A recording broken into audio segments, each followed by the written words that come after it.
নমস্কার বন্ধুরা, রূপাস কিচেনে সবাইকে স্বাগতম। আজকের রেসিপি নিরামিষ মূলোর ঘন্ট। এই পদ্ধতিতে মূলোর ঘন্ট বানালে যারা মূলো খেতে অপছন্দ করে তারাও চেটে পুটে খেয়ে নেবে। তাহলে চলুন রেসিপিটি দেখে নেওয়া যাক। শুরু থেকে শেষ পর্যন্ত দেখার জন্য আপনাদের কাছে অনুরোধ রইল।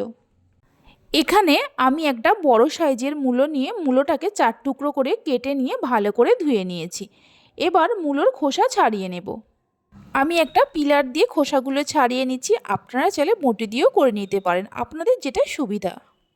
মূলোর খোসা ছাড়িয়ে নেওয়ার পর একটা গ্রেটারের সাহায্যে গ্রেট করে নেব। আপনারা চাইলে বঁটি দিয়ে ছোট ছোট করে কেটেও নিতে পারেন, তবে চেষ্টা করবেন এইভাবে গ্রেট করে নিয়ে করার। মূলো গ্রেট করে নেওয়া হয়ে গেছে।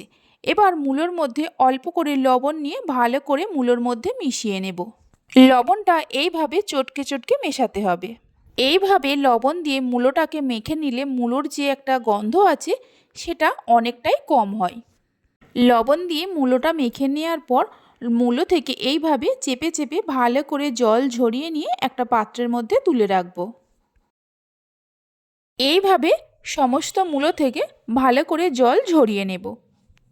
মূলো থেকে জল ঝরিয়ে নেওয়ার পর মূলোটা হাত দিয়ে একটু এইভাবে ভেঙে ভেঙে নিয়ে এক সাইডে রেখে দেব।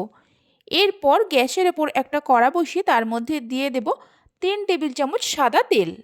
তেলের মধ্যে দিয়ে দেব 2টো শুকনো লঙ্কাকে 2 টুকরো করে, 2টো তেজপাতা দেব, অল্প করে গোটা জিরে দিয়ে দেব, 2টো এলাচ, 2টো লবঙ্গ, 1 টুকরো দারচিনি দিয়ে দেব। গ্যাসের ফ্লেমটা মিডিয়ামে রেখে ফোড়নের সুন্দর গন্ধ আসা পর্যন্ত ভাজতে থাকব। ফোড়নে থেকে সুন্দর গন্ধ বেরোতে শুরু করলে এর মধ্যে দিয়ে দেব কেটে রাখা আলু। একটা মিডিয়াম সাইজের আলুকে ছোট ছোট টুকরো করে কেটে আগেই ভালো করে ধুয়ে রেখেছিলাম। গ্যাসের ফ্লেমটা মিডিয়ামে রেখে আলুগুলোকে হালকা লাল করে ভেজে নেব। আলুগুলো হালকা লাল করে ভেজে নেওয়ার পর এর মধ্যে দিয়ে দেব একটা মিডিয়াম সাইজের টমেটো কুচি, 2টো চেরা কাঁচা লঙ্কা, হাফ টেবিল চামচ হলুদের গুঁড়ো, হাফ টেবিল চামচ কাশ্মীরি লঙ্কার গুঁড়ো। এটা আমি কালারের জন্য ব্যবহার করছি, আপনারা চাইলে নাও দিতে পারেন। হাফ টেবিল চামচ জিরে গুঁড়ো দিয়ে দেব। গ্যাসের ফ্লেমটা লোতে রেখে আলুর সঙ্গে মশলাগুলোকে মিশিয়ে নেব। মশলাগুলো আলুর সঙ্গে মিশিয়ে নেওয়ার পর এর মধ্যে দিয়ে দেব গ্রেট করে জল ঝরিয়ে রাখা মূলো। এই সময় গ্যাসের ফ্লেমটা লোতে রাখতে হবে। মূলোগুলো দেওয়ার পর এর মধ্যে দিয়ে দেব 1 মুঠো মটরশুঁটি।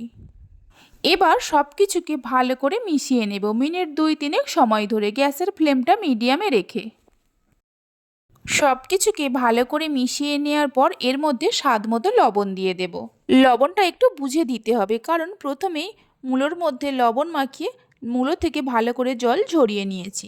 লবণ দিয়ে লবণটা ভালো করে মূলোর সঙ্গে মিশিয়ে নেব। লবণটা মিশিয়ে নেওয়ার পর গ্যাসের ফ্লেমটা লোতে করে সব কিছু সেদ্ধ হওয়ার জন্য 6 থেকে 7 মিনিটের জন্য ঢাকা দেব। এতে আমি আর কোনো রকম জলের ব্যবহার করব না, কারণ মূলো থেকেই যে জল বেরোবে সেই জলেই সব কিছু সেদ্ধ হয়ে যাবে। 7 মিনিট পর ঢাকা খুলে ভালো করে নাড়াচাড়া করে নেব আর দেখে নেব সব কিছু সেদ্ধ হয়েছে কিনা। আলু মূলো সব কিছুই খুব সুন্দর সেদ্ধ হয়ে গেছে।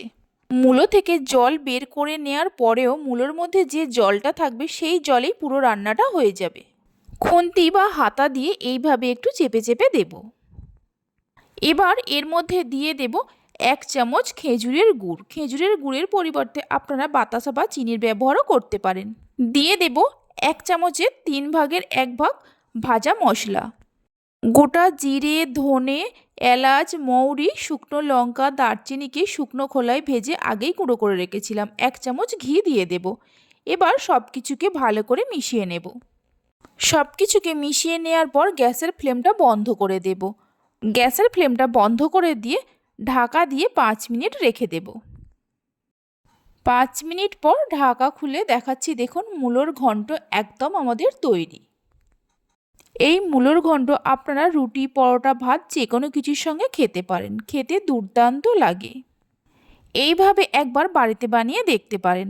আজকে আমার এই রেসিপিটি যদি আপনাদের ভালো লেগে থাকে অবশ্যই একটা লাইক করবেন আর আমাকে কমেন্ট করে জানাবেন।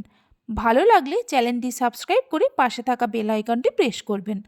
আপনারা সবাই ভালো থাকবেন, সুস্থ থাকবেন। ধন্যবাদ।